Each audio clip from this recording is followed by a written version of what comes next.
जय श्री कृष्ण दोस्तों, कृष्ण से हैप्पीनेस, कृष्ण ही खुशी है, जैसे मैं हमेशा कहता हूँ।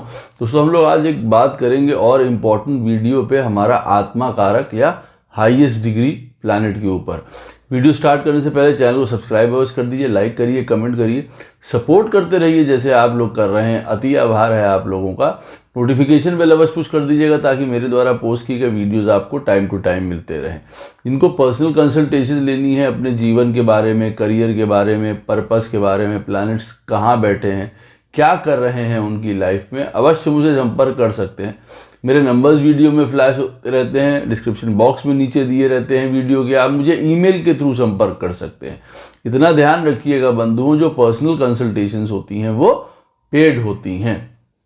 ये विषय है आत्मा कारक का, इसके ऊपर मैंने अलग से वीडियो बनाए भी हैं। जिन्होंने नहीं देखे हैं वो ज़रूर देखें कि जब आपका आत्मा कारक सैटर्न होता है, जब आपका आत्मा कारक जो है सन होता है तो क्या होता है। ये इसके ऊपर मैंने वीडियो पहले भी बनाए हैं, ज़रूर देखिए आप। दूसरी बात, ये वीडियो आपके लिए क्यों इम्पोर्टेंट है, देखिए आत्मा कारक नवमांश कुंडली में जहाँ पे भी बैठा होता है वो हमारी लाइफ के बारे में बहुत कुछ बताता है, हमको ज्ञात हो जाता है। आप यूँ कह लीजिए बारीक शब्दों में भी, जिनको बहुत गहराई से देखना है, और ऊपर ही सतह पे भी हमको बता देता है कि हमारी लाइफ जो है किस पथ से होकर निकलेगी, हमको क्या प्राप्त होगा, हमको जीवन में सुख प्राप्त होगा या दुख प्राप्त होगा। आत्मा कारक बहुत इंपॉर्टेंट प्लैनेट है। ये वो प्लैनेट है, आप इसको ऐसा कह सकते हैं कि प्रभु की इच्छा को भी दर्शाता है। ये एक प्रभु का हाथ को दर्शाएगा, इच्छा को दर्शाएगा, आपके अपनी सोल इच्छा, जो आपकी जो आत्मा की इच्छा है उसको भी ये देखिए दर्शाता है। तो ये साक्षात आप कह सकते हैं कि आपके इंटरनल प्रभु और पास्ट लाइफ कई चीज़ों से ये आत्मा कारक मिल रहा होता है। वो प्लैनेट बहुत इंपॉर्टेंट है आपके चार्ट में। पहले मैं ये आपको बता दूं कि अगर आपका आत्मा कारक नवमांश कुंडली में नीच का है तो स्पिरिचुअलिटी तो अवश्य प्राप्त होगी, कई चीज़ों से डिटैचमेंट तो अवश्य होगा, लेकिन ये मटीरियलिटी या पैसे के लिए बहुत अच्छा नहीं माना जाता है। जिनको अब धन से मतलब है, जिनको धन चाहिए जीवन में, उनके लिए उनका अगर आत्मा कारक नीच का है तो उनके लिए थोड़ी डिफिकल्टी हो जाती है। अगर आपका आत्मा कारक रेट्रोग्रेड है नवमांश चार्ट में, रेट्रोग्रेड तो लगन में भी होगा ही होगा, नवमांश चार्ट में अगर आपका आत्मा कारक रेट्रोग्रेड स्थिति में जहाँ पे भी बैठा हुआ है, कहने का अर्थ है वो एक बहुत कोई तीव्र आपकी इच्छा को बताता है। वो बहुत आपको जीवन में उस इच्छा के प्रति संघर्ष को भी बताता है। ग्रह जो होते हैं अपने अपने हिसाब के, अपनी अपनी क्वालिटीज़ के हिसाब से उस संघर्ष को जो है विस्तार करते हैं। अब जैसे सैटर्न है, रेट्रोग्रेड है और आपका आत्मा कारक है, उदाहरण के तौर पे सिर्फ बता रहा हूँ, ये विषय हमारे वीडियो का नहीं है, लेकिन इसका पॉइंट ज़रूर है। आपको ये ज्ञात होगा कि हाँ भाई हमारा आत्मा कारक सैटर्न है और वो अगर रेट्रोग्रेड है तो ये अवश्य याद रखिए, जो भी चीज़ वो प्रॉमिस कर रहा है उसको पूरा करने में आपको काफ़ी संघर्ष करना पड़ सकता है। जो आपकी इच्छा है, जो आपकी सोल डिज़ायर है, कोई बहुत तीव्र इच्छा से आप जुड़े हुए हैं, वो बार बार आपके हाथ से छूटेगी, छूट जाएगी कि पूरा नहीं हो पाएगी, फिर उसको स्टार्ट करना पड़ेगा। ये वाला देखिए पॉइंट आता है। अब अगर आपकी पत्रिका में नवमांश कुंडली में आत्मा कारक फर्स्ट हाउस में बैठा हुआ है, उसका क्या अर्थ होता है। आपका आत्मा कारक कोई भी हो, लेकिन फर्स्ट हाउस में अगर वो बैठा हुआ है तो इसका क्या अर्थ होता है। इसका अर्थ होता है कि एक अच्छे परिवार में जन्म होना, एक अच्छी हाई क्वालिटी की लाइफ जीना, सक्सेस, पोजीशन, अथॉरिटी, यहाँ तक पहुँचना। तो एक तरीके से आत्मा कारक अगर नवमांश कुंडली में फर्स्ट हाउस में बैठा हुआ है तो ये एक अच्छी स्थिति मानी जाती है। इससे आदमी अपनी पोजीशन में बहुत राइज करता है, स्वयं राइज करता है, अच्छे घर परिवार का होता है। दूसरा संदर्भ आप यहाँ से क्या ले सकते हैं कि इस आत्मा कारक जो ये फर्स्ट हाउस में बैठा हुआ है, हम ये ले सकते हैं कि हमारी पास्ट लाइफ से ही कोई इच्छा थी अपने आप को ऊपर बढ़ाने की, हमारी अपनी स्टेटस हो, नाम हो, पोजीशन हो, वो पास्ट लाइफ से ये प्लैनेट वो इच्छा बताता है आपकी जीवन में। ये दूसरा इसका पॉइंट है। तीसरा एक और इंपॉर्टेंट पॉइंट है कि ये आपका जो आत्मा कारक फर्स्ट हाउस में नवमांश चार्ट में बैठा है, ये देख लीजिए जो फर्स्ट हाउस की राशि है वो आपके चार्ट में कहाँ पड़ती है, लगन चार्ट में वो राशि कहाँ पड़ती है। अब मालूम पड़ा वो बैठा हुआ है फर्स्ट हाउस में नवमांश कुंडली में मेष राशि में, और मेष राशि पड़ती है आपकी नवमांश कुंडली में 5th हाउस में पड़ती है। तो अब आप ऊंचे बढ़ेंगे, पोजीशन मिलेगी, स्टेटस मिलेगा, हाई पावर मिलेगी, अच्छी जगह बर्थ होगा। लेकिन अगर अब ये राशि जिसमें आपका आत्मा कारक फर्स्ट हाउस में बैठा है नवमांश कुंडली में, वो आपके लगन चार्ट में अगर 5th हाउस में बैठी हुई है, तो इसका मतलब क्या है? ज्ञान, विद्या, समझदारी, पढ़ाई लिखाई, इन सारी चीजों के द्वारा आप अपने जीवन की पोजीशन ऊपर उठा सकते हैं। तो आप इसको इस तरीके से भी देखिए, मैच करेंगे कि आपका आत्मा कारक फर्स्ट हाउस में तो बैठा हुआ है। अब ये इसमें ये भी है कि आपका अच्छे घर में बर्थ है, बड़ी ऊंची पोजीशन है, लेकिन आपकी जो लगन चार्ट है, ये राशि जहां पे भी पड़ रही होगी वो घर आपको बताएगा कि आप किस प्रकार से देखिए ऊपर उठेंगे, कौन चीज आपका सहयोग करेगा। इसमें एक और लास्ट पॉइंट सुन लीजिए आत्मा कारक के ही विषय में, ताकि आपको काफी क्लियरिटी हो। अब आपका आत्मा कारक यहाँ पे फर्स्ट हाउस में बैठा हुआ है। हम लोग ये जानते हैं या जो नहीं जानते हैं, देखिए फर्स्ट हाउस जो होता है वो सन से रिलेटेड होता है। ये कारक प्लैनेट यहाँ का सन है, सूर्य देवता है। अब यहाँ पे जो प्लैनेट सूर्य के मित्र बैठेंगे उनके लिए और शुभदायक बात है। मान लीजिए आपका आत्मा कारक बृहस्पति महाराज हैं और वो नवमांश कुंडली में फर्स्ट हाउस के बैठे हुए हैं, तो ये एक अच्छी पोजीशन मानी जाएगी आपके लिए। क्यों? क्योंकि वो सपोर्ट करेगा, वो हाउस भी उसको सपोर्ट कर रहा है ना, तो ये उसकी अच्छी पोजीशन मानी जाएगी। वहीं पे अगर सैटर्न बैठा हुआ है फर्स्ट हाउस में आत्मा कारक होके, तो ये हमको हाई स्टेटस, पोजीशन, पावर, ये सारा तो दिलाएगा, अच्छे कुल में, अच्छे घर में जन्म तो दिलवाएगा। लेकिन यहां पे देखिए सिचुएशंस विपरीत भी हो सकती है, हमें मेहनत बहुत ज्यादा लग सकती है अपनी पोजीशन को ऊपर लाने में। वजह क्योंकि फर्स्ट हाउस में जो सैटर्न महाराज हैं वो यहाँ पे मरण कारक अवस्था में माने जाते हैं, इसलिए स्थितियां देखिए बदल जाएंगी। एक और बात है इस आत्मा कारक के साथ, जो आपका नवमांश कुंडली में फर्स्ट हाउस में बैठा हुआ है, और यही सारी पॉइंट्स जो हैं आप बाकी घरों में भी लगाते रहिएगा।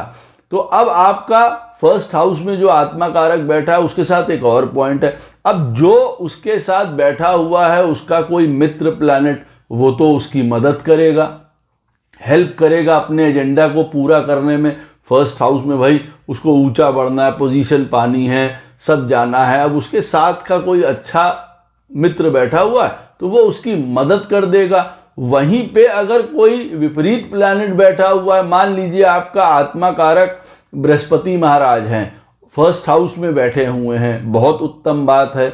अब वहां पे साथ में बैठ गया राहु, आत्मा कारक के साथ वहां राहु बैठ गया।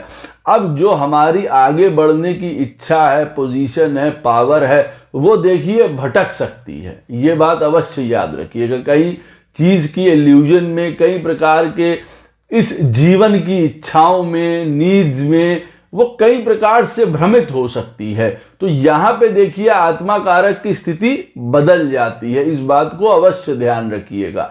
साथ में आपका आत्मा कारक फर्स्ट हाउस में बैठा हुआ है और अच्छी स्थिति में हो गया, पोजीशन बढ़िया हो गई, सब कुछ हो गया। हमको फर्स्ट हाउस का कारक प्लैनेट देख लेना है। अगर सूर्य देवता सन जो कि फर्स्ट हाउस के कारक हैं, वो अगर D9 चार्ट में सुंदर स्थिति में, पावरफुल स्थिति में बैठे हुए हैं, तो ये आत्मा कारक अपने कॉज को पाएगा लाइफ में, ये पहुंच जाएगा जहां इसको पहुंचना है। इसको हर प्रकार की पोजीशन, पावर, स्ट्रेंथ सब ये अपने लिए इकट्ठा कर लेगा।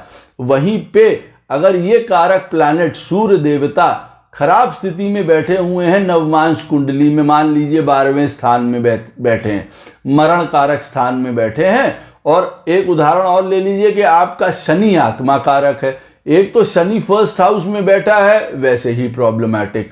वहां का जो कारक प्लैनेट है सूर्य देवता, वो चले गए 12वें अपने मरण कारक स्थान में, ये दूसरी प्रॉब्लम हो गई। तो यहाँ पे फिर आत्मा कारक की जो परिभाषा है वो बदल जाएगी। जो कहा है कि भाई फर्स्ट हाउस में बैठा है तो हर प्रकार की स्ट्रेंथ देगा, पावर देगा, पोजीशन देगा, स्टेटस देगा, अपने आप को राजा की तरह आदमी उठा लेगा, फिर ऐसा देखिए पोजीशन नहीं हो पाएगी, काफी कष्ट हो सकता है ऐसी स्थिति में। अभी और इसमें एक और चीज है, मैं आपको बता दूं, वो दूसरे घरों के लिए सेम ही रहेगी ताकि आपको एक ओवरव्यू मिल जाए। अब आपका देखिए फर्स्ट हाउस में जब आत्मा कारक बैठा है, अब इस आत्मा कारक के साथ अगर आपकी पत्रिका का अमात्य कारक भी बैठा हुआ है या अमात्य कारक देख रहा है उसको, मान लीजिए आपकी पत्रिका का जो अमात्य कारक होता है, क्षमा कीजिएगा, वो होता है हाईएस्ट डिग्री से सेकंड हाईएस्ट डिग्री वाला प्लैनेट, वो आपका अमात्य कारक होता है। ये अमात्य कारक आपको जीवन में रिसोर्सेज दिलवाता है, आपके करियर, पोजीशन, इन सारी चीजों का साक्षी होता है, साथी होता है। अब अगर ये आपके फर्स्ट हाउस में बैठे हुए आत्मा कारक के साथ आपका अमात्य कारक भी आके बैठ जाता है या देख लेता है उसको, तो ये अच्छी स्थिति मानी जाती है, ये एक सपोर्टिव स्थिति मानी जाती है कि आप अपने कार्यों को इस जीवन में पूरा कर पाएंगे, आपको आसानी होगी, आप ऐसा कह सकते हैं। अब आपका आत्मा कारक अगर सेकंड हाउस में बैठा हुआ है आपके नवमांश कुंडली में, वो पहली बात तो ये बताता है कि ऐसा आदमी एक संत सरीखा हो सकता है, स्पिरिचुअल हो सकता है, धर्म से अवश्य उसका जुड़ाव जीवन में होगा। अब दूसरा बात वो ये भी बताता है कि भाई जीवन में अपने परिवार के लिए, फैमिली के लिए, पैसे कमाने के लिए वो बहुत सदृढ़ होगा। एक उसका ये भी कार्य है कि भाई हमारा क्या कार्य है। आत्मा कारक नवमांश में सेकंड में बैठा है तो वो क्या कह रहा है, वो कह रहा है कि भाई परिवार को साथ में लेके चलो, अच्छा पैसा जीवन में आओ, सेविंग करो, भाषा अपनी अच्छी रखो, जीवन में स्पीच अपनी अच्छी रखो। अब जो भी आपका आत्मा कारक है वो सेकंड हाउस में जो बैठा हुआ है, आप उससे समझ सकते हैं कि भाई हाँ, हमको हमारी भाषा कैसे रखनी है। अगर बृहस्पति बैठे हैं तो समझदारी, ज्ञान भरी, विवेक भरी बातें आपको लाइफ में करनी चाहिए। ये आपका आत्मा कारक आपसे डिमांड कर रहा है और आप वैसा करेंगे भी अगर वहां पे सुदृढ़ तरीके से बैठा हुआ है वो।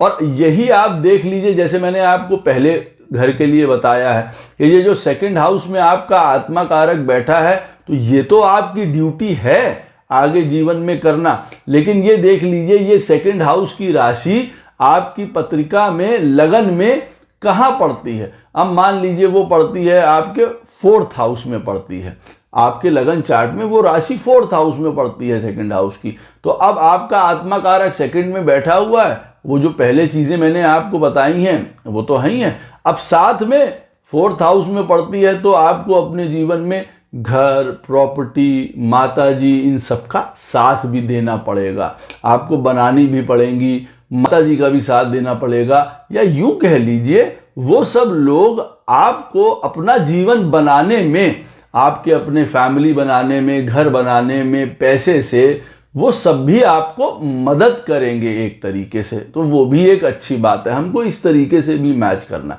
अब ये भी देख लीजिएगा आगे कि आपका आत्मा कारक सेकंड हाउस में बैठा है और जो मैंने आपको पॉइंट्स बताए हैं, साथ में कहीं उसके मेलेफिक प्लैनेट ना बैठा हो, तो वो ये भी बताएगा कि हम परिवार में हानि कर सकते हैं, या परिवार में हानि कर सकते हैं, लॉस कर सकते हैं पैसे का, हम अपनी भाषा से देखिए खराब हो सकते हैं, पास्ट लाइफ से रिलेटेड इस आत्मा कारक को बड़ी इच्छा होगी कि उसके पास अच्छा रिसोर्सेज, पैसा, घर, परिवार, फैमिली हो, ये उसकी बड़ी इच्छा होगी पास्ट लाइफ से भी।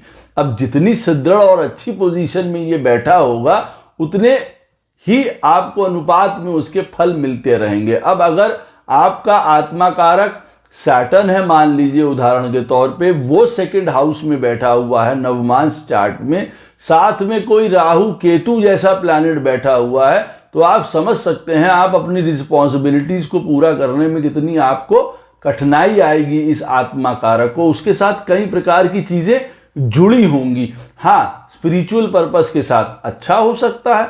सेकंड हाउस में आपका आत्मा कारक सैटर्न है, केतु के साथ बैठा हुआ है, हाईएस्ट दर्जे के आप यूं कह सकते हैं कि एक संत सरीके वैराग्य की तरफ जाने वाले बहुत स्पिरिचुअल इस तरीके के आप प्राणी हो सकते हैं। आपका आत्मा कारक नवमांश कुंडली में थर्ड हाउस में बैठा हुआ है। ये एक ऐसी पर्सनैलिटी को बताता है जीवन में जो बहुत इन्फ्लुएंशियल लोगों के साथ दोस्ती मित्रता रखता है या रखना चाहता है, अपने बलबूते पे अपने जीवन में साम्राज्य खड़ा करने की कोशिश या जतन करता है। यहाँ पे अगर आपका नवमांश कुंडली में आत्मा कारक थर्ड हाउस में बैठा हुआ है, जीवन में बहुत अपने आप में सेल्फ मोटिवेटेड होता है, सेल्फ डिटर्मिनेशन होती है ऐसे प्लैनेट की अगर आत्मा कारक है और वो नवमांश कुंडली में थर्ड में बैठा हुआ है, तो आपको बहुत ज्यादा आगे स्वयं की मेहनत से ले जाएगा। कहीं ना कहीं कोई स्किल, कोई दक्षता, किसी प्रकार का कोई बहुत टेक्निक लाइफ में उसको अवश्य आती है या उसको अवश्य सीखनी चाहिए दक्षता, जिससे कि वो अपने जीवन में आगे बढ़ जाए। इसका मतलब ये नहीं है कि आपको कोई बहुत अलग टाइप की ही कोई कला या दक्षता सीखनी है। कहने का अर्थ है कि हम जीवन में कोई कंप्यूटर्स जानते हैं, आर्किटेक्ट जानते हैं, हम वो पढ़ाई करते हैं और उस दक्षता के थ्रू हम अपने जीवन को आगे बढ़ाते हैं। ये भी शो करता है कभी भी किसी चीज़ से पीछे नहीं हटेंगे, हार नहीं मानेंगे, नेवर गिव अप वाला एटीट्यूड होगा, धन बहुत बनाएंगे, काफ़ी चीज़ों में फांदना चाहेंगे, काफ़ी चीज़ों को लाइफ में करना चाहेंगे, डिज़ायर वेल्थ खूब बना लेते हैं जब आत्मा कारक थर्ड हाउस में बैठा हुआ है। बाकी के सूत्र आप लगा सकते हैं कि अगर आत्मा कारक थर्ड हाउस में बैठा हुआ नीच का है तो पोजीशन आप समझ सकते हैं यहाँ प्रॉब्लमैटिक होगी। वहाँ पे थर्ड हाउस में आत्मा कारक जो बैठा हुआ है मालूम पड़ा वो बहुत शुभ प्लैनेट है, तो आप जानते हैं अगर बृहस्पति बैठा होगा थर्ड हाउस में तो वो मरण कारक अवस्था में होगा। यहाँ पे ये आत्मा कारक तो वो वाली स्थितियाँ उत्पन्न नहीं कर पाएगा जहाँ पे उसको एकदम से ग्रीडी हो जाना है, पैसा कमाना है, बहुत इन्फ्लुएंशियल बनना है, बहुत पावर, बहुत स्ट्रेंथ की तरफ भागने के लिए आपाधापी फिर वो नहीं दिखा पाएगा। ये बात याद रखिएगा। कहीं ना कहीं पास्ट लाइफ से ही इस आत्मा कारक की इच्छा होती है कि अपने जीवन में भाई बहनों का साथ हो, काफ़ी मित्र हों, हम उनके साथ आनंद ले पाएँ जीवन में, कहने का अर्थ है, या कोई बड़े साहसी काम लाइफ में करें। ये इस आत्मा कारक की पास्ट लाइफ से भी इच्छा होती है। और जैसे ये आपके लगन चार्ट में जिस घर से ये रिलेटेड है, वो साइन आपकी पत्रिका में जहां से रिलेटेड है, आप उसमें अदम्य साहस दिखाएंगे, वो चीजें आपको मदद करेंगी आगे बढ़ने के लिए इस आत्मा कारक को। अब मान लीजिए आपका आत्मा कारक थर्ड हाउस में बैठा हुआ है और वो राशि जिसमें वो थर्ड हाउस में बैठा है वो पड़ती है आपके 10th हाउस में, तो आप समझ सकते हैं आपका करियर, बिजनेस, आपका जो प्रोफेशन है वो सब आपको मदद करेगा बहुत ज़्यादा इस रास्ते पे चलने के लिए। आपके करियर के थ्रू ही बहुत बड़े बड़े लोगों से आपकी जान पहचान हो जाएगी, वहीं से आप धन कमा पाएंगे, कहने का अर्थ है। तो आप उसको ये भी मैच कर लीजिएगा।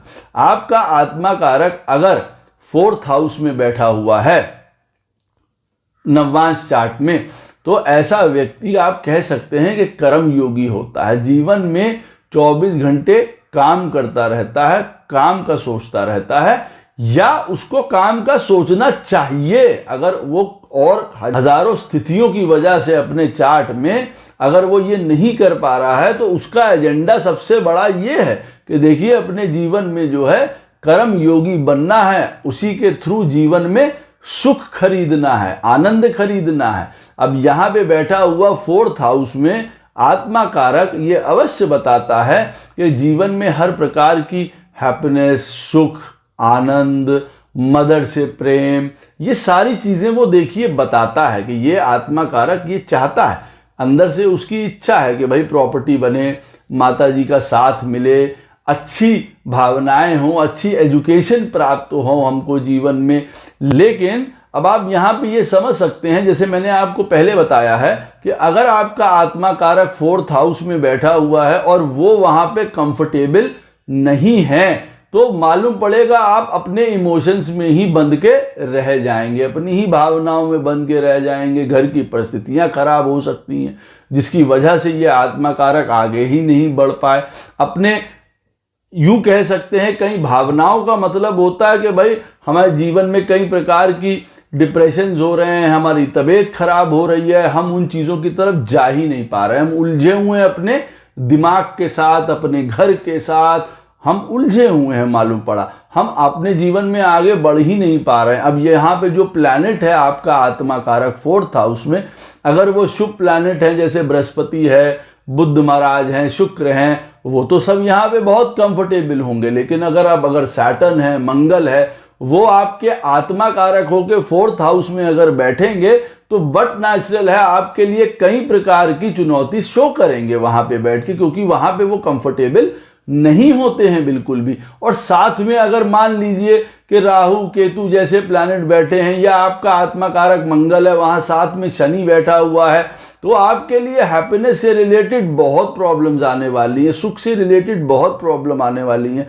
इसीलिए नवमांश कुंडली में 4th हाउस में शुभ प्लैनेट का बैठा होना ही अच्छा होता है। और मेलेफिक प्लैनेट हो और वो आपका आत्मा कारक हो, साथ में वो किसी भी प्रकार से मेलेफिक एस्पेक्ट में हो या कोई मेलेफिक प्लैनेट साथ में बैठा हो, बहुत ज़्यादा आपको दिक्कत आ सकती है जीवन में सुख को लेके भी। ये आपके शादी के सुख को भी खराब करता है। लेकिन तीव्र इच्छा होती है जीवन में कि सुख प्राप्त हो, घर परिवार अच्छा हमको रहे, हमारी भावनाएं अच्छी रहें, हम अच्छा सोचें। लेकिन परिस्थितिवश वो प्लैनेट वश व्यक्ति ऐसा नहीं कर पाता है। कई बार मान लीजिए वहां पे प्लैनेट बैठा हुआ आपको बता रहा है कि आपको बहुत हार्ड वर्किंग होना है, डिसिप्लिन होना है। अब सैटर्न ऐसा ही बताता है ना कि भाई जिम्मेदार बनिए, आपका आत्मा कारक है, और वो 4th हाउस में बैठा हुआ है। अब 4th हाउस आप जानते हैं नवमांश कुंडली का हो या लगन कुंडली का हो, वो एक हैप्पीनेस, एक सॉफ्ट हाउस है, वो हमको वो दिखाता है। अब वहां पे व्यक्ति वो चीज कर ही नहीं पा रहा तो जीवन में आगे कैसे बढ़ पाएगा, अपनी रिस्पॉन्सिबिलिटी नहीं समझ पा रहा रिस्पॉन्सिबिलिटी नहीं समझ पा रहा, डायरेक्शन नहीं समझ पा रहा है, तो वो क्या आगे बढ़ेगा। साथ में अगर यहाँ पे बैठा हुआ मान लीजिए आपका आत्मा कारक प्लैनेट नीच का है, तो आप समझ सकते हैं सर्व सत्यानाश हो जाता है। और फिर आप इसको मैच भी कर लीजिए अपने लगन चार्ट में कि भाई 4th हाउस में हमारा आत्मा कारक बैठा हुआ है, हमको हैप्पीनेस चाहिए, सब चाहिए। तो ये राशि हमारे लगन चार्ट में कहाँ पड़ती है, वो पड़ती है मालूम पड़ा किसी की 8th हाउस में।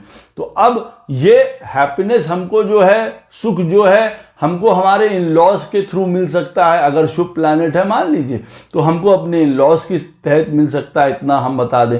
दूसरा, हमको हमारे अकल्ट से, रिसर्च से, ज्ञान से, गहराई से, इन चीज़ों से हमको वो हैप्पीनेस मिल सकती है। और दूसरी तरफ अगर आप इसको नेगेटिवली देखें तो अब ये राशि अगर आपके 8th हाउस में पड़ती है लगन चार्ट में, कई प्रकार के आपको द्वंद्व, परेशानी, डिप्रेशन और हजारों तरीके की प्रॉब्लम्स आपको ये दे सकती है। घर में हैप्पीनेस क्या, प्रॉपर्टी क्या, काफ़ी चीज़ों में प्रॉब्लम आ जाएगी। अगर आपका आत्मा कारक नवमांश कुंडली में 5th हाउस में बैठा हुआ है तो ऐसा व्यक्ति जो है वो बड़ा धर्म को मानने वाला होता है, ट्रेडिशंस को मानने वाला होता है, धर्म परायण होता है, जीवन में स्ट्रेट फॉरवर्ड होता है, राइटस होता है। धर्म, कर्म, पढ़ाई, ज्ञान, इन सारी चीज़ों से उसका नाता होता है या वास्ता होता है, आप कह सकते हैं। पिता की बहुत ज़्यादा ब्लेसिंग्स उसको प्राप्त होती हैं, आशीर्वाद प्राप्त होता है, उसको लेना चाहिए अपने पिता का आशीर्वाद। अगर आपका आत्मा कारक नवमांश कुंडली में 5th हाउस में बैठा हुआ है, पिता हो, गुरु हो, किसी भी प्रकार के आपके एल्डर्स हों, उनकी ब्लेसिंग्स आपको लेनी चाहिए। धर्म में आपकी स्वयं आप जानते ही हैं एक काफ़ी अच्छी आस्था है, हर प्रकार जो है वो अच्छी तरीके से करने वाला है, मन में कपट नहीं होता है। अगर आत्मा कारक 5th हाउस में बैठा हुआ है, किसी न किसी प्रकार की क्रिएटिविटी अवश्य होती है, किसी न किसी से प्रेम बहुत करता है अपने जीवन में। अब की बार उसकी तीव्र इच्छा होती है कि भाई हम किसी से वो प्रेम करें, हमको प्रेम प्राप्त हो। अगर आत्मा कारक 5th हाउस में नवमांश कुंडली के बैठा हुआ है। अब आप अपने लगन चार्ट में देख सकते हैं, उससे आपको पता चल जाएगा। मालूम पड़ा ये 5th हाउस में जो आत्मा कारक बैठा हुआ है उसकी राशि जो है आपके लगन चार्ट में पड़ती है, मान लीजिए 4th हाउस में। माता जी के साथ प्रेम करने का बहुत अंदर से होगा कि भाई हम अपनी माँ को हमेशा प्रेम करें, उनका साथ मिले जीवन में। तो ये एक क्लोज बॉन्डिंग होगी बहुत पहले से, पास्ट लाइफ से आप समझ सकते हैं। यहाँ पे वो दर्शाएगा प्लैनेट, भाग्य ऐसा साथ देगा व्यक्ति का, अच्छा साथ देगा हमेशा, आप यूं कह सकते हैं। जीवन में कई काम उसके बड़े सरलता या सुगमता से हो जाएंगे। जितना अच्छा अब ये आत्मा कारक बैठा हुआ प्लैनेट पंचम में है, जैसे मैंने आपको स्थितियां बताई हैं कि भाई अब ये नीच का ना हो। अब आपको एक ये भी चीज देख लेनी है कि पंचम स्थान का कारक प्लैनेट होता है जुपिटर। अब आपका आत्मा कारक तो पंचम स्थान में बैठा है नवमांश कुंडली में, ठीक बैठा हुआ है, लेकिन मालूम पड़ा कि जो पंचम स्थान का कारक प्लैनेट होता है बृहस्पति, वो पत्रिका में आपकी खराब है। नवमांश कुंडली में मालूम पड़ा 8वें में नीच के बैठे हुए हैं, तो आपकी वो स्थिति नहीं होगी। कई प्रकार की कठिनाइयाँ, प्रॉब्लम्स आपको इन चीज़ों में उठानी पड़ेंगी। ये चीज़ भी देख लेना इम्पॉर्टेंट होता है। अब आपकी पत्रिका में आत्मा कारक बैठा हुआ है नवमांश कुंडली में 6th हाउस में। तो देखिए ये एक फाइटर को तो आप कह सकते हैं कि भाई ऐसा व्यक्ति अपने जीवन में फाइटर होता है, कंपटीशन बेस्ड होता है, जीवन में रूटीन एक लाइफ उसको बहुत जीनी पड़ जाती है। अगर ज़रा भी डिसरप्ट करेगा तो जीवन में कई चीज़ें गिर जाएंगी, यूं कह सकते हैं।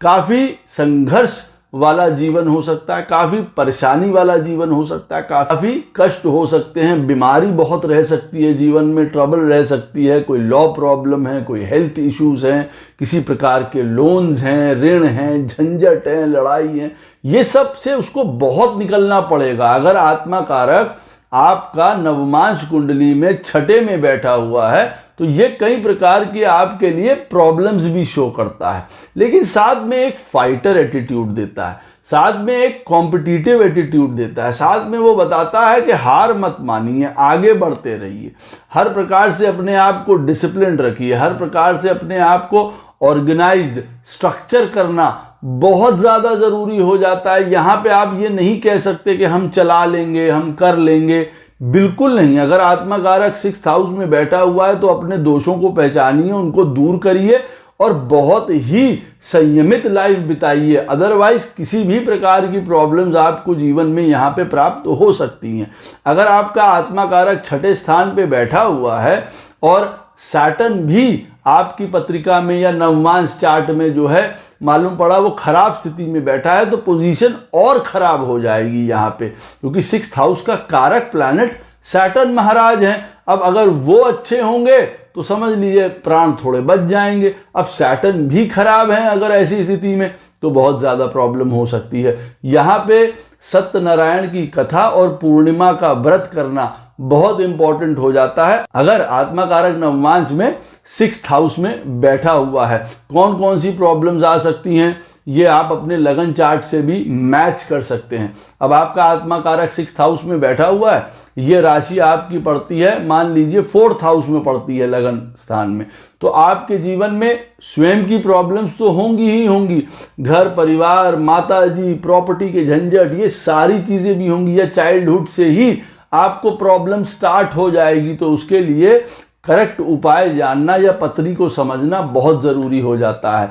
अब आपका आत्मा कारक अगर नवमांश कुंडली में 7वें स्थान में बैठा हुआ है तो ऐसा व्यक्ति अपने जीवन में कई प्रकार की डिज़ायर्स पूरी करता है, ऐसा व्यक्ति अपने जीवन में कई प्रकार के आनंद प्राप्त करता है, ऐसा व्यक्ति जीवन में शुद्ध हृदय भी होता है। और जितना अच्छा वो प्लैनेट 7वें में बैठा हुआ होगा उतना अच्छा वो आपको और बताएगा कि हाँ आदमी कितना राइटेस है, कितना प्योर हार्टेड है, हर प्रकार की जॉय इंजॉयमेंट उसको जीवन में प्राप्त होते हैं। दूसरा, अगर आपका आत्मा कारक नवमांश कुंडली में 7th हाउस में बैठा है तो तीव्र इच्छा उसकी ये भी हो सकती है कि भाई एक अच्छा पार्टनरशिप मिले, एक अच्छी मैरिज हो, या मैरिज के थ्रू उसको काफ़ी जीवन में आनंद मिल सकता है। अब जो आत्मा कारक हो सेवेंथ हाउस में कैसी स्थिति में बैठा हुआ है, साथ में उसके राहु केतु ये सब प्लैनेट्स तो नहीं बैठ गए हैं, तब आप समझ सकते हैं जो डिजायर होगी इस आत्मा कारक की उसको पूरा होने में प्रॉब्लम आ सकती है।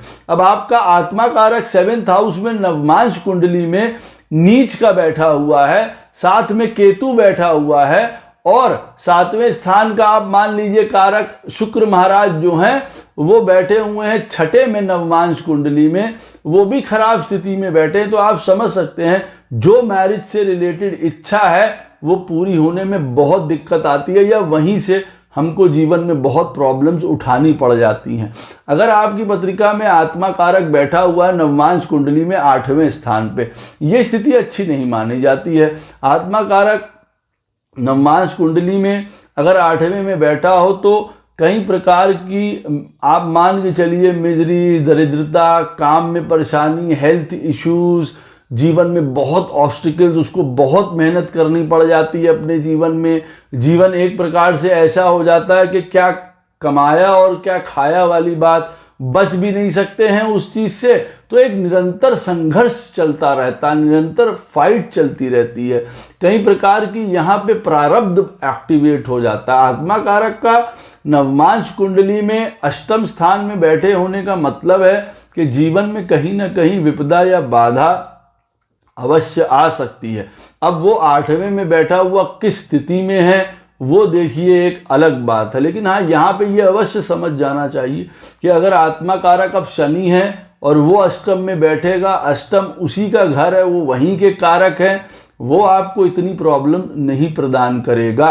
हाँ अगर वो एफ्लिक्टेड है तो एक अलग पॉइंट है, लेकिन फिर भी अपने सेल्फ में आप कह सकते हैं कि अपनी कई इच्छाएं हो, काम हो, पोजीशन हो, हमको ये बनना है, हमको वो करना है लाइफ में, तो शायद हम वो नहीं कर पाएंगे। हमको प्राप्त अवश्य हो जाएगा, किसी के थ्रू भी प्राप्त हो सकता है, लेकिन हम नहीं कर पाएंगे उस तरीके की चीजें। तो ऐसे व्यक्ति अपने जीवन में कभी कभार पूजा पाठ, ज्ञान, इन सारी चीज़ों में, रिसर्च में, अकल्ट में, इन चीज़ों में जाके अपनी स्थिति को सुधारते हैं या जीवन में कई प्रकार से शांति का अनुभव करते हैं। लेकिन आत्मा कारक अष्टम में बैठा हुआ बहुत खराब स्थिति मानी जाती है, और जो प्लैनेट है उसके हिसाब से हमको देखिए प्रॉब्लम हो सकती है। सैटर्न है तो वो आपको काम, करियर, प्रोफेशन, इन सारी चीज़ों से रिलेटेड प्रॉब्लम दे सकता है। कमिटमेंट में, आपके रिस्पॉन्सिबिलिटी में आप क्या कमिट करेंगे जब आप वो काम ही नहीं कर सकते, आपके पास क्षमता ही नहीं है या तबीयत ही खराब रहती है, तो आप क्या करेंगे? आप अपने स्वयं से कई बार कमिटमेंट नहीं कर पाते हैं कई चीज़ों का। भाई हम पूजा करेंगे, हम नित्य पूजा करेंगे उदाहरण के तौर पे, और अष्टम में आत्मा कारक बैठा हुआ है, वहां पे कोई प्रॉब्लम आ गई तो पूजा वूजा छूट गई, तो ये अच्छी स्थिति नहीं मानी जाती है। यहाँ पे भी आपका आत्मा कारक अगर अष्टम में बैठा हुआ है तो पूर्णिमा का जो व्रत है वो श्रेष्ठकर है, और गायत्री की माला बहुत श्रेष्ठकर है, क्योंकि इस आत्मा कारक को माँ गायत्री ही बचा सकती हैं। आपका आत्मा कारक अगर नवमांश कुंडली में 9th हाउस में बैठा हुआ है, ये भी एक बहुत अच्छी पोजीशन मानी जा सकती है। बहुत आदमी विद्यावान, बहुत चतुर, बहुत क्रिएटिव, बहुत ज्ञानी, कई प्रकार से बच्चों का आनंद लेने वाला, सुख लेने वाला, वंश की वृद्धि करने वाला ऐसा व्यक्ति होता है जब आत्मा कारक 9th हाउस में नवमांश चार्ट में बैठा हुआ होता है। और जैसे मैंने आपको कहा लर्नेड होगा, स्कॉलर होगा, धर्म में उसका वो होगी, साथ में ही कहीं फॉरेन जाने वाला, घूमने फिरने वाला, जीवन में कई प्रकार की चीजें सीखने वाला, अपने जीवन में कोई ना कोई विशेष स्किल लेके पैदा होने वाला होता है। आपका आत्मा कारक मान लीजिए पत्रिका में मंगल है और वो 9th हाउस में बैठा हुआ है आपके नवमांश चार्ट में, किसी ना किसी प्रकार की कोई टेक्निकलिटी, कोई स्पोर्ट्स, इन सारी चीजों में अवश्य आपका कोई दक्षता हो सकती है। तो वो किसी प्रकार की पास्ट लाइफ से ही इच्छा भी इन प्रकार की बताता है। बड़ा धर्म मानने वाला होता है, गुरुओं को मानने वाला होता है, पिता को मानने वाला होता है, अच्छी पढ़ाई लिखाई ज्ञान वाला होता है, संतान अच्छी होती है उसकी, आगे उसका वंश की वृद्धि होती है। तो आत्मा कारक 9th हाउस में बैठा हुआ एक ब्लेसिंग सरीखा है, अगर वो वहां पे स्ट्रांग है तो आपको संपूर्ण जीवन में अच्छा फल प्रदान करेगा। विवाह के बाद तुरंत आपके भाग्य हैं वो वृद्धि करेंगे, संतान के बाद भी आपकी भाग्य की वृद्धि होगी अगर आपका आत्मा कारक 9th हाउस में बैठा हुआ है। आपका आत्मा कारक अगर 10th हाउस में बैठा हुआ है नवमांश चार्ट में, तो पहली बात तो यह है कि घर परिवार इन सारी चीज़ों से बड़ा लगाव होगा, फैमिली चाहेंगे, उनके लिए सब कुछ करेंगे, बस इतना आप समझ लीजिए। अगर आत्मा कारक 10th हाउस में बैठा हुआ है तो वो जीवन में अपने परिवार के लिए घर हो, गाड़ी हो, घोड़ा हो, प्रॉपर्टी हो, सब कुछ वहां करना चाहता है। दूसरी बात, यहाँ पे आत्मा कारक नाम भी चाहता है, पोजीशन भी चाहता है, फेम भी चाहता है आपका आत्मा कारक, और वो आपको दिलाता भी है, यश भी दिलाता है। फिर वही वाली बात है कि आत्मा कारक 10th हाउस में कैसी पोजीशन में बैठा हुआ है, वो कौन सा प्लैनेट है, शुभ प्लैनेट है, नवमांश कुंडली में 10th हाउस में अगर बैठा हुआ है तो बहुत उत्तम है। लेकिन आत्मा कारक अगर मेलेफिक प्लैनेट भी है, आत्मा कारक है आपका, और वो 10th में बैठा हुआ है, तो वो आपको शुभ फल ही प्राप्त कराएगा यहाँ पे। हाँ, यहाँ पे साथ में किसी प्रकार से अगर राहु या केतु हो तो ये अवश्य बताता है कि आदमी को पैसा कमाने में दिक्कत आ सकती है, या वो जीवन में राइटियस नहीं रह सकता है, किसी न किसी प्रकार का मैनिपुलेशंस में वो पड़ सकता है या पड़ जाए, आप ऐसा भी कह सकते हैं। तो अब आपका आत्मा कारक अगर 10th हाउस में बैठा हुआ है तो आप समझ सकते हैं कि वो ये सारी चीजें इंडिकेट करता है। आत्मा कारक आपकी पत्रिका में 11th हाउस में बैठा हुआ है नवमांश चार्ट में। जीवन में धन की डिजायर, ऊंचा बढ़ना, वृद्धि पाना, वो कई चीजें शो करता है। वो कौन सा प्लैनेट है, वो क्या इच्छा शो कर रहा है 11th हाउस में, कौन सी डिजायर पाना चाहता है अपनी लाइफ में, आपको वो ये भी बताएगा, वो जो प्लैनेट होगा।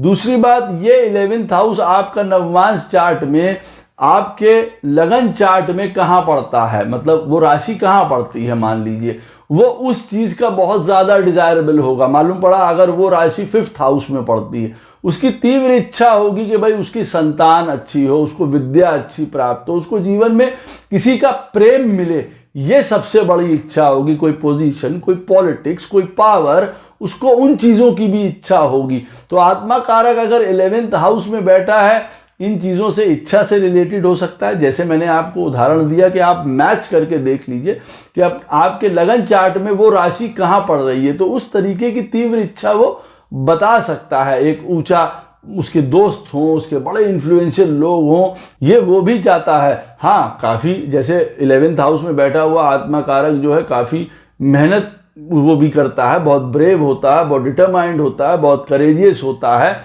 बहन भाइयों का उसका एक अच्छा साथ होता है जीवन में, उनके साथ उनका कोई ना कोई कर्मा जरूर अलाइंड होता है अपने जीवन में। जब आत्मा कारक 11th हाउस में बैठा हो, उसको देखना पड़े अपने भाई बहनों के लिए, करना पड़े अपने भाई बहनों के लिए, ये भी हो सकता है। देखिए, यात्राएं भी उसके जीवन में काफ़ी होंगी। अगर आत्मा कारक 12th हाउस में बैठा है तो ये माता लक्ष्मी का आशीर्वाद समझना चाहिए। स्वयं आदमी अपने आप को सस्टेन जरूर करता है, ये बात को याद रखिए। आपका आत्मा कारक जो भी प्लैनेट होगा और नवमांश कुंडली में 12वें स्थान में बैठा है, तो ये मत सोचिएगा कि वो खराब स्थिति है। वो एक वेल्दी स्थिति है, वो पैसा अवश्य देता है आदमी को, उसकी इच्छाएं भी पूरी करता है, कई प्रकार की, रिच होता है, सक्सेसफुल होता है, प्लैनेट के हिसाब से उसके जीवन में नाम भी होता है, आप ऐसा कह सकते हैं। लेकिन हाँ, साथ में ही उसको डिटैचमेंट भी आएगा, साथ में ही कई प्रकार की लर्निंग, धर्मा, सैक्रिफाइस या त्याग भी उसको करने पड़ेंगे। अब उदाहरण के तौर पे आपका आत्मा कारक सूर्य देवता है, सन है, वो 12th हाउस में बैठे हैं, विदेश से कनेक्शन भी आपका दिखा सकते हैं। आपकी तीव्र इच्छा ये भी हो सकती है, ये आत्मा कारक बता रहा है कि सब कुछ छोड़ छाड़ के गोपाल का भजन करो, ये भी बहुत ही मन होगा जीवन में। कोई बड़ा नाम, यश की इच्छा भी हो सकती है, लोग आपको बहुत ज़्यादा जान सकते हैं, वर्ल्ड वाइड जान सकते हैं। आत्मा कारक 12th हाउस में बैठा हुआ है, सन है, तो किसी प्रकार की देश विदेश तक आपका फेम, सक्सेस जा सकती है, कनेक्शन जा सकता है। स्पिरिचुअलिटी, लर्निंग, डिटैचमेंट, ये भी बताता है साथ में आत्मा कारक 12th हाउस में बैठा हुआ कि उस प्लैनेट की जो खराब क्वालिटीज हैं उनको छोड़ दीजिए। जैसे अगर सन ही हुआ, मैंने आपको बताया, वो 12th हाउस में बैठा है अगर आपके, तो बट नेचुरल है, हमको किसी भी प्रकार का फॉल्स ईगो, अभिमान, लड़ाई, तुरंत गुस्सा हो जाना, मेरी बात मानी जानी चाहिए, ये वाले सारे एटीट्यूडों को उसको छोड़ देना चाहिए, अपने जीवन में त्यागना चाहिए। आत्मा कारक ये भी बताता है, देखिए डिटेल में। और कई प्रकार की उसको खुद की तपस्याओं से भी जीवन में निकलना पड़ सकता है। अब जैसे सन है आत्मा कारक, तो वो नाम, वो पोजीशन, वो चीज़ें पाने के लिए कई प्रकार से उसको अपने अंदर की बुरी आदतें तो छोड़नी पड़ेंगी, सात्विकता बहुत अपनानी पड़ेगी, क्योंकि सन सात्विक है भाई। कई बंधनों में ये बंधा हुआ है ना। आत्मा कारक अगर 12th हाउस में बैठा हुआ है, बंधनों क्यों बंधा है? क्योंकि 12वां स्थान का कारक कौन होता है? सैटर्न। अब अगर आत्मा कारक सन है और 12th में बैठा है, तो मरण कारक अवस्था में है, तो कई प्रकार के बंधनों से अपने आप को अगर वो मुक्त करेगा और तब वो ऊपर बढ़ पाएगा। अब वो राशि कहाँ है वो देख लीजिए, उसके थ्रू आप जीवन में काफ़ी आगे पोजीशन। अब मालूम पड़ा आपका 12th हाउस में जो सन बैठा है, उदाहरण के तौर पे उसकी राशि आपके लगन चार्ट में पड़ती है 8th हाउस में। तो आप समझ सकते हैं किसी भी प्रकार का रिसर्च, कोई फिलॉसफी, कोई पीएचडी, कोई साइंटिस्ट, किसी प्रकार का कोई स्किल, कोई मिस्ट्री स्किल्स, इस प्रकार की चीज़ों से, अकल्ट से, स्पिरिचुअलिटी से, धर्म से, ज्ञान से, एस्ट्रोलॉजी से आप अपना बहुत नाम विख्यात कर सकते हैं। अगर व्यक्ति कहे कि मैं किस तरीके से भाई आगे बढ़ पाऊंगा, मेरा आत्मा कारक 12th में बैठा है, तो आप तुरंत देखिए कि आपके लगन चार्ट में वो राशि पड़ती कहाँ है, उसके थ्रू बढ़ेंगे आप। वही चीज़ पढ़िए, वो चीज़ समझिए, जानिए और वृद्धि पाइए। आशा करता हूँ कि आपको एक नया आउटलुक मिला होगा। कोई भी प्रश्न हो इस वीडियो से संबंधित, अवश्य मुझसे कमेंट सेक्शन में पूछ सकते हैं। कोशिश करूंगा उसका उत्तर आपको अवश्य प्रदान करूं। राधे राधे, जय श्री कृष्णा।